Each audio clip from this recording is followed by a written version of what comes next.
हर रोज एक नई कहानी देखने के लिए चैनल को सब्सक्राइब करें और बेल आइकन दबाना ना भूलें। रूपा बहुत ही सुंदर लड़की थी जिससे अपने रूप पर बहुत घमंड था।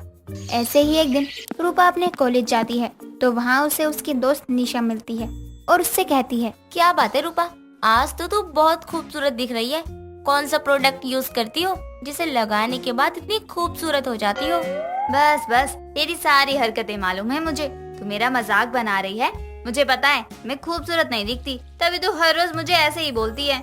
अच्छा जी, मुझे तो लगता है तुझे अपनी तारीफ बार बार सुनना बहुत पसंद है, तभी मुझे ऐसे रोनी सी शक्ल बनाकर बेवकूफ बना रही है। नहीं निशा, मैं सच बोल रही हूँ। मुझे नहीं लगता कि मैं सुंदर हूँ। अगर मैं सुंदर होती तो कॉलेज के सारे लड़के मेरे पीछे होते। हे भगवान, पागल लड़की, जरा पलट कर देख कि कितने लड़के तेरे पीछे खड़े हैं। उन सबको देखकर तुझे नहीं लगता कि तू सुंदर है? नहीं, मुझे नहीं लगता। जब तक कॉलेज के सारे लड़के मेरे पीछे ना हो तब तक तो नहीं। अब बस यही सुनना बाकी था। यहाँ हमें एक लड़का मुड़कर नहीं देखता है और ना ही कोई मिल रहा है, और इनके नखरे तो देखो, कॉलेज के सारे लड़के इनको इनके पीछे चाहिए। हाँ तो इसमें बुराई ही क्या है? खुद के लिए कुछ अच्छा सोचना गलत है क्या? पता नहीं मैं ही हर बार क्यों गलत होती हूँ। निशा रूपा की हर बात पर हंसे जा रही थी और ऐसे ही कुछ दिन बीत जाते हैं।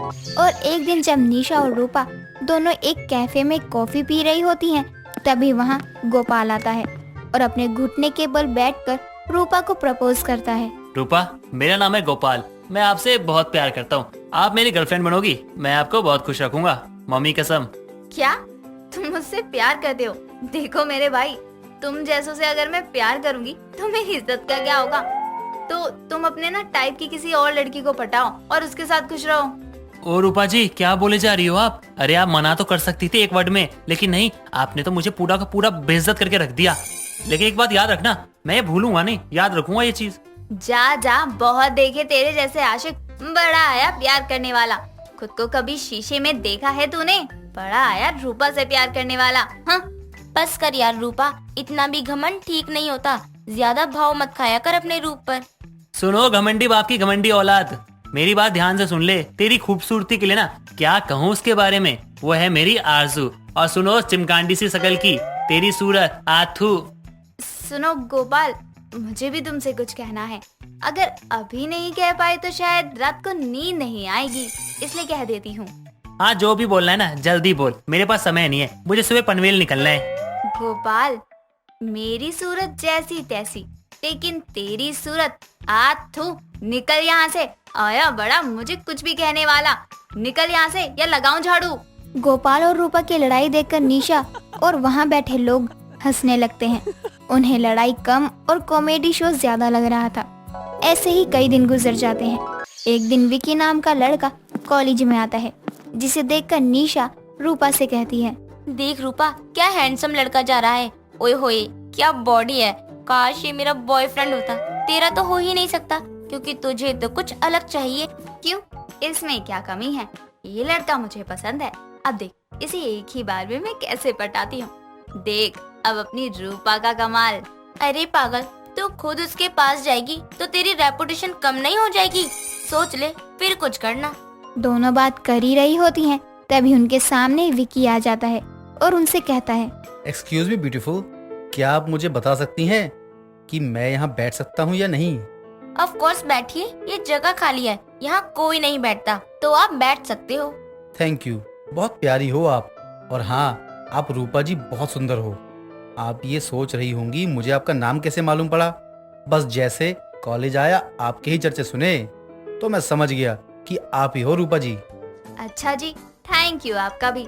और बताइए, यहाँ कॉलेज में नए हैं आप? आपका नाम नहीं बताया आपने।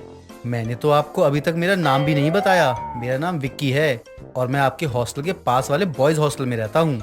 रूपा और विक्की की लंबी बातें चलती हैं और दोनों बहुत करीब आ जाते हैं। ऐसे ही दिन गुजर रहे थे और एक दिन रूपा डिसाइड करती है कि अब वो विक्की से अपने प्यार का इजहार कर ही देगी और विक्की को पार्क में मिलने को बुलाती है। हे भगवान, पता नहीं ये कब आएगा। ये दिन देखने को रह गए थे क्या कि मैं किसी लड़के का वेट करूं? मैं जाती हूँ, उसे जब आना होगा ना आ जाएगा। रूपा रुको, जाना मत प्लीज, मैं आ रहा हूँ। ट्रैफिक में फंस गया हूँ, सॉरी यार।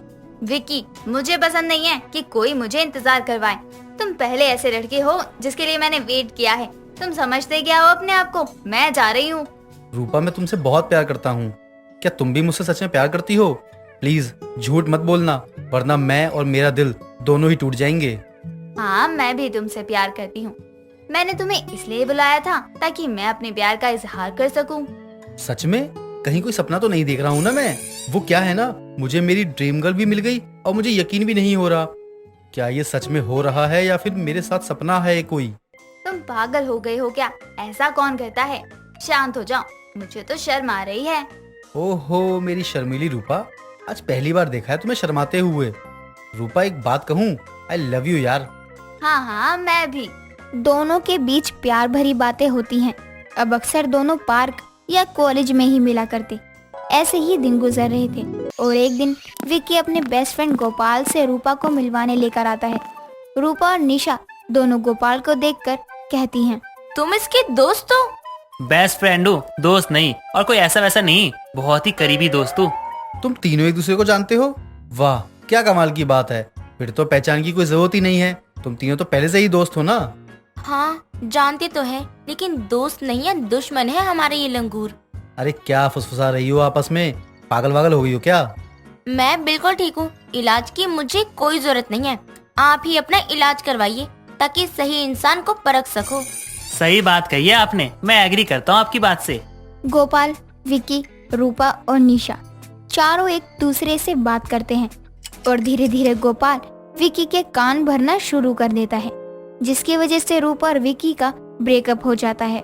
भाई, अगर उस लड़की की जगह ना कोई और लड़की होती तो शायद तेरा रिश्ता बहुत चलता, लेकिन वो लड़की तेरे लिए बिल्कुल भी ठीक नहीं है भाई। मान जा मेरी बात, भूल जा उसे। शायद तू सही कह रहा है। पता नहीं तेरे आने के बाद उसका रवैया कैसे बदल गया है। देख भाई, तू बुरा मत मानियो, लेकिन ना मुझे तो लगता है रूपा ना मुझे पसंद करती है, इसीलिए तेरे साथ ऐसा कर रही है। अच्छा हुआ तूने उसे छोड़ दिया, अब आगे की सोच तू। गोपाल ने उन दोनों को अलग कर दिया था और ऐसे ही कई दिन गुजर जाते हैं। अब विक्की की शादी हो जाती है और वहीं रूपा की भी शादी हो जाती है। और जब विक्की अपने सुहाग रात वाली रात को अपनी पत्नी से बात करता है, देखो, मुझे नहीं पता था तुम कौन हो और तुम्हारा नाम पता क्या है। मैंने बस अपनी माँ के लिए तुमसे शादी की है, लेकिन मैं पति होने का फर्ज पूरी तरह निभाऊंगा। देखो, मैंने माँ से तुम्हारी बहुत तारीफ सुनी है कि तुम बहुत सुंदर हो। मैं तुम्हारी सूरत देखना चाहता हूँ। आथू, कितनी गंदी है तू। तुम यहाँ क्या कर रहे हो? मेरी शादी हो चुकी है विकी, अब तो मेरा पीछा छोड़ दो। ये मेरा घर है अंधी, सही से देख। मैंने तो अपने माँ के कहने पे शादी की थी, लेकिन तेरी सूरत आथू। मैंने भी अपने पिताजी की इज्जत बचाने के लिए ही शादी की है। दोनों पूरी रात झगड़ते हैं। ऐसे ही अगली सुबह रूपा उठकर नहा धोकर मुंह दिखाई की रस्म के लिए तैयार होती है। थोड़ी देर बाद रूपा को देखने उनकी पड़ोसन कांता रूपा की सास किरण से कहती है, वाह किरण, बहू तो बहुत खूबसूरत लेकर आई है और इसकी सूरत। आथू, क्या? कुछ नहीं, वो जरा मुंह में कुछ चला गया था। अच्छा, हाँ, जैसे तुम्हें बहू मिली है ना, उस हिसाब से तुम्हारे बेटे की भी सूरत। आथू, तुम दोनों को क्या हुआ है? कुछ नहीं, मेरे मुंह में भी कुछ चला गया था। ऐसे ही दोनों एक दूसरे से लड़ते और एक दूसरे को बहुत कुछ कहते, लेकिन साथ कभी नहीं छोड़ते। कुंती ने अपने बेटे राजीव की शादी गांव की एक लड़की विमला से की थी। राजीव और विमला की शादी अभी कुछ हफ्ते पहले ही हुई थी। तभी विमला को एक खुशखबरी सुनाते हुए कुंती कहती है, बहू, ओ बहू। जी अम्मा जी, क्या बात है? काहे गला को इतना तकलीफ दे रहे हो आप? बहू, हम कल शाम की फ्लाइट से शहर जा रहे हैं, इसलिए तुम अपनी और राजीव की पैकिंग कर लो। का शहर? पर काहे अम्मा जी, हम तो गांव में ही ठीक है। अरे बहू, हम शहर में इसीलिए जा रहे हैं क्योंकि हमारा सब कुछ शहर में ही है। तुम्हारे जेठ जेठानी सभी वहाँ हैं। अच्छा, फिर ठीक है। आखिर हम भी तो मिले अपनी जेठ और जेठानी से। इस तरह खुश होकर विमला कल के लिए पैकिंग कर लेती है और अपने पति और सास के साथ दुल्हन के लिबास में शहर जाती है, जहाँ कुंती अपने घर का दरवाजा खटखटाती है। दरवाजा खुलता है और विमला के सामने बहुत ही खूबसूरत लड़की खड़ी थी, जिसने शॉर्ट्स पहने थे। ये देखकर विमला अपनी सास से कहती है, अम्मा जी, ये कौन है? ये तुम्हारी जेठानी है और तुम्हारी जेठानी का नाम है नैना। ई हमर जेठानी है लागत है। इकरा पास कपड़ा नहीं है का, जब तो कच्छा और बनियान में है। खैर हम घर में जाकर भाभी जी से पूछेंगे। फिलहाल पैर छूते हैं इनका हम। भाभी जी गोर लगता नहीं। अरे अरे, ये क्या कर रही हो तुम मेरे पैर क्यों छू रही हो? वो का है ना, हमार यहाँ छोटका लोग अपने बड़का लोगन के पैर छूता है, यही खातिर हम आपके पैर छू लिए। काहे कि आप हमारी जेठानी हुई ना। अच्छा ठीक है, आओ अंदर आ जाओ अब। ऐसे कैसे? अम्मा जी, हमारा गृह प्रवेश ना ही होगा का? बहू, तुम्हारा गृह प्रवेश तो गांव में ही हो गया था ना, तो बार बार थोड़ी ना होता है। अरे अम्मा जी, ये शहर वाला घर तो हमारे लिए नया है ना, और नया घर में गृह प्रवेश ना होवत है का? नहीं बहू, ससुराल में एक बार तुम्हारा गृह प्रवेश हो चुका है, बार बार नहीं होता। ओ अच्छा, ये बात है क्या अब हम अंदर चले विमला? हाँ हाँ चलिए ना। इस तरह विमला घर में जाती है और अब शाम हो जाती है, जिसके बाद विमला अपनी जेठानी और सास से कहती है, अम्मा जी, भाभी जी, आज खाने में क्या बनाए हम? विमला तुम खाना रहने दो, आज हमने बाहर से ऑर्डर करवाया है खाना। कैसन बात करती हो भाभी जी आप? आपके गांव की देवरानी है और बाहर वाले का हमसे अच्छा खाना बनावत है। एक बारी आप हमरे हाथ का खाना चख लेंगे ना, तो आप अपने हाथ की उंगलियां जीभ से चाटत फिरेंगे। यू कैसी बात कर रही हो तुम विमला?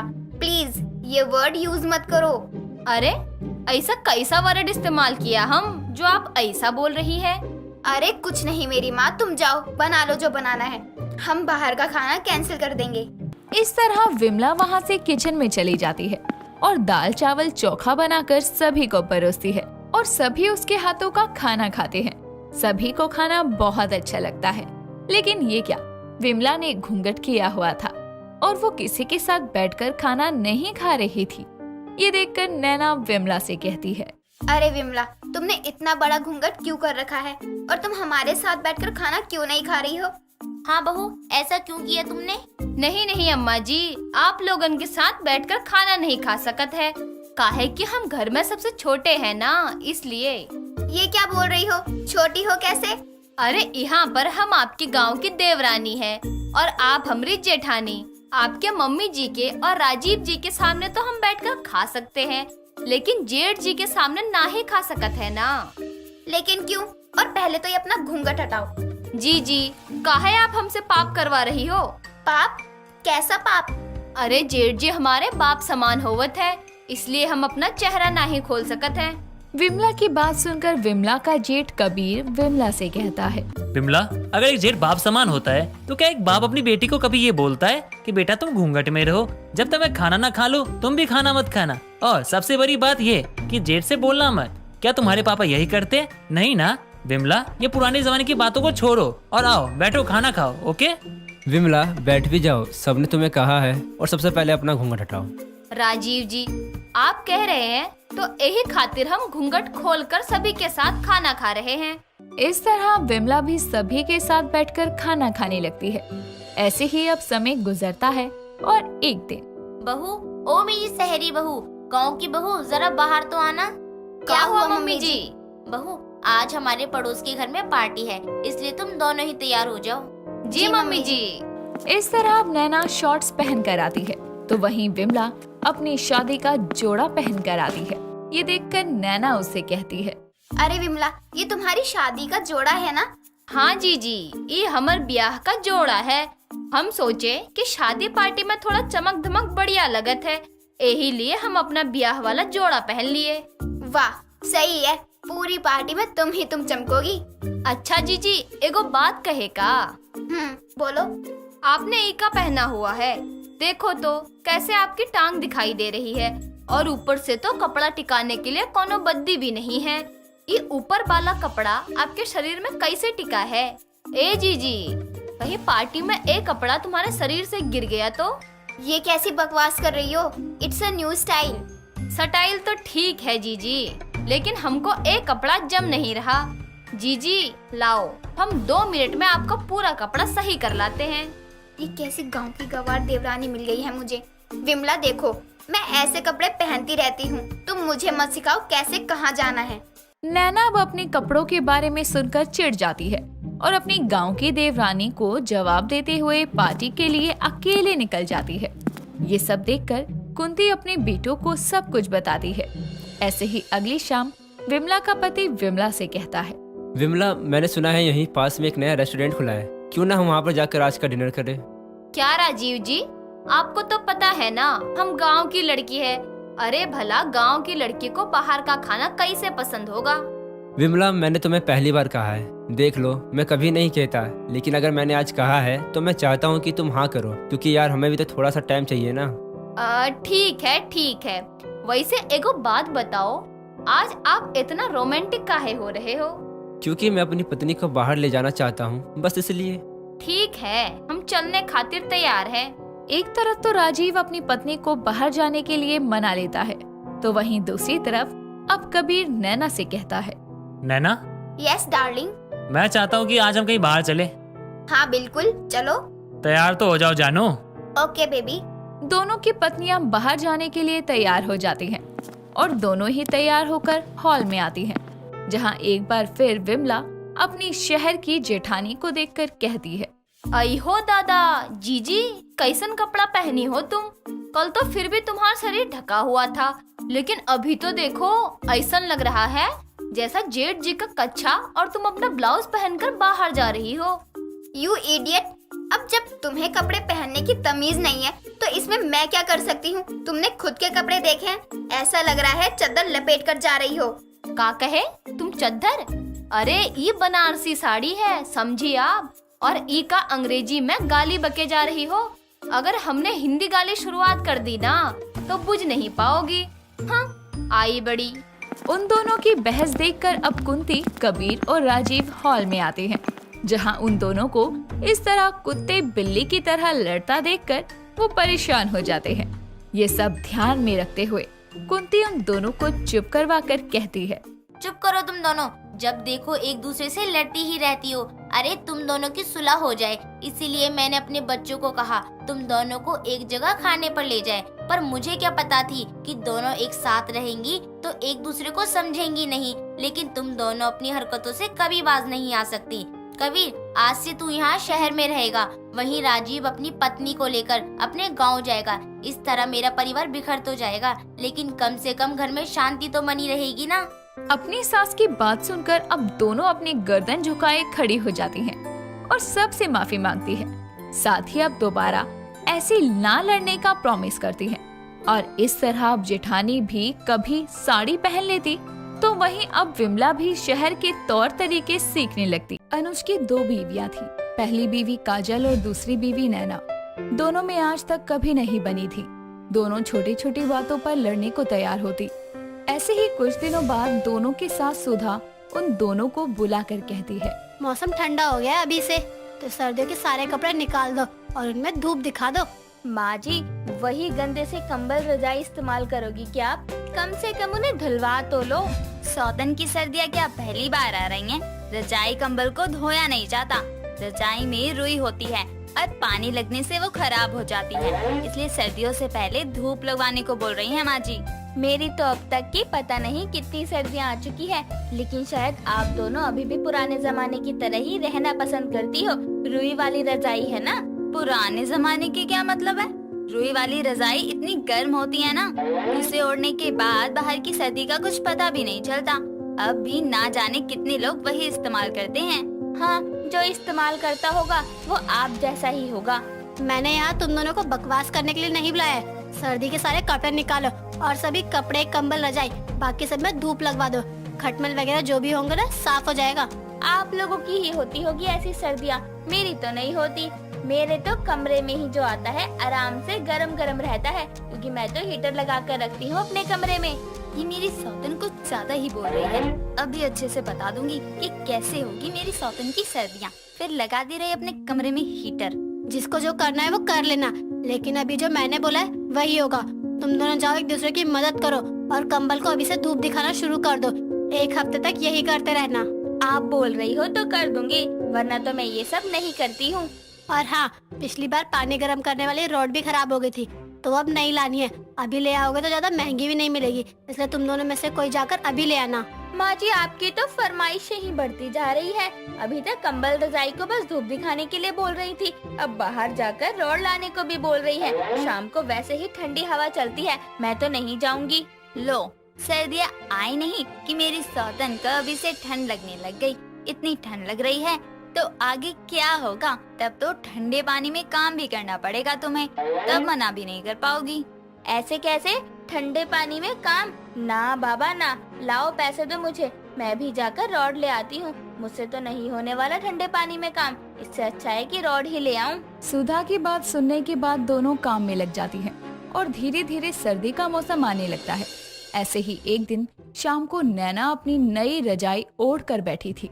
तभी वहाँ पर काजल आती है और अपने गीले हाथ नैना की गर्दन पर लगा देती है और उसकी रजाई छीन लेती है, जिसके बाद नैना गुस्से में कहती है, आपने मेरी रजाई क्यों छीनी और ये क्या बदतमीजी है? मेरी गर्दन पर गीले हाथ लगाने की क्या जरूरत थी?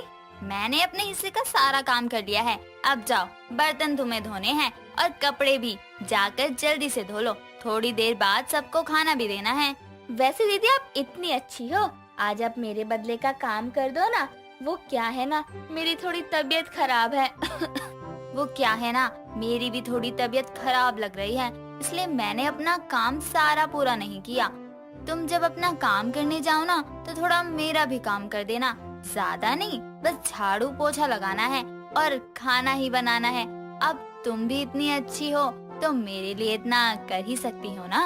ओ हेलो, पहले जाओ अपना काम खत्म करो, फिर मुझे काम के लिए बोलने आना। अपना तो काम हुआ नहीं अभी तक और मुझे बताने आई है। क्या हुआ? अभी तक तो मैं बहुत अच्छी थी और अब तुम मुझ पर ही चिल्ला रही हो।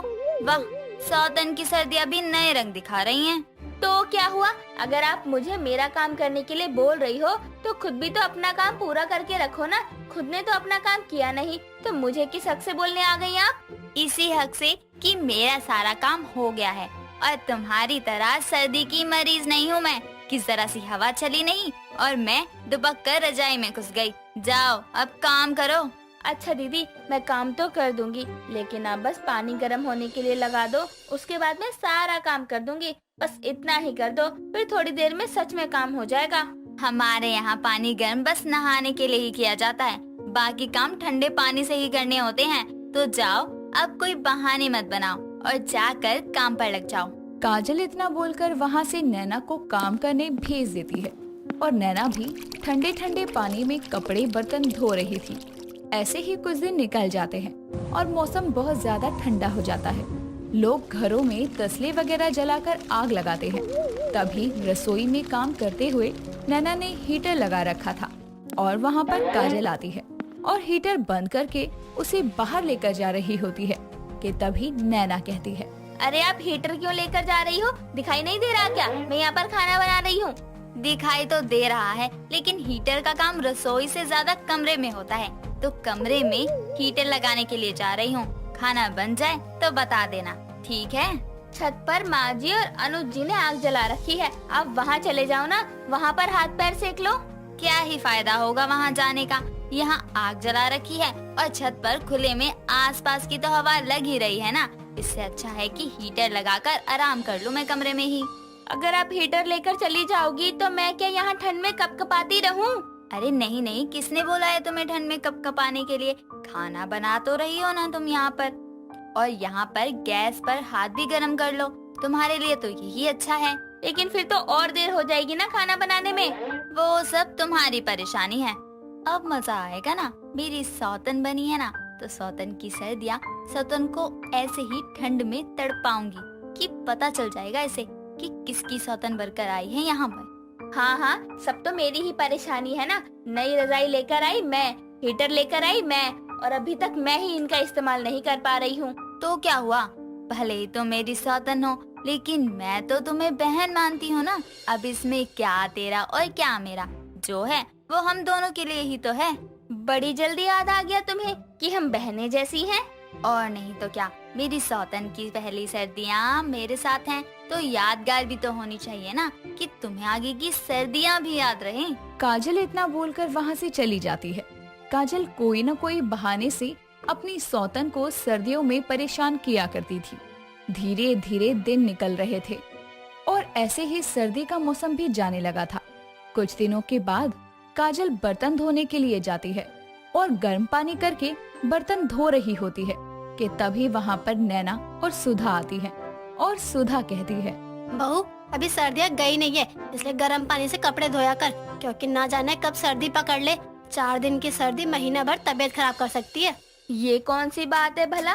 इतनी सर्दियाँ थी तब तो मुझे ठंडे पानी से काम करना पड़ा, और जब सर्दियाँ कम हो गई तब आप गर्म पानी से बर्तन धो रही हो। तुझे किसने मना किया था? तू भी धो लेती है गर्म पानी से। मैं तो यही बोल रही थी कि गर्म पानी से ही धोना सही रहता है।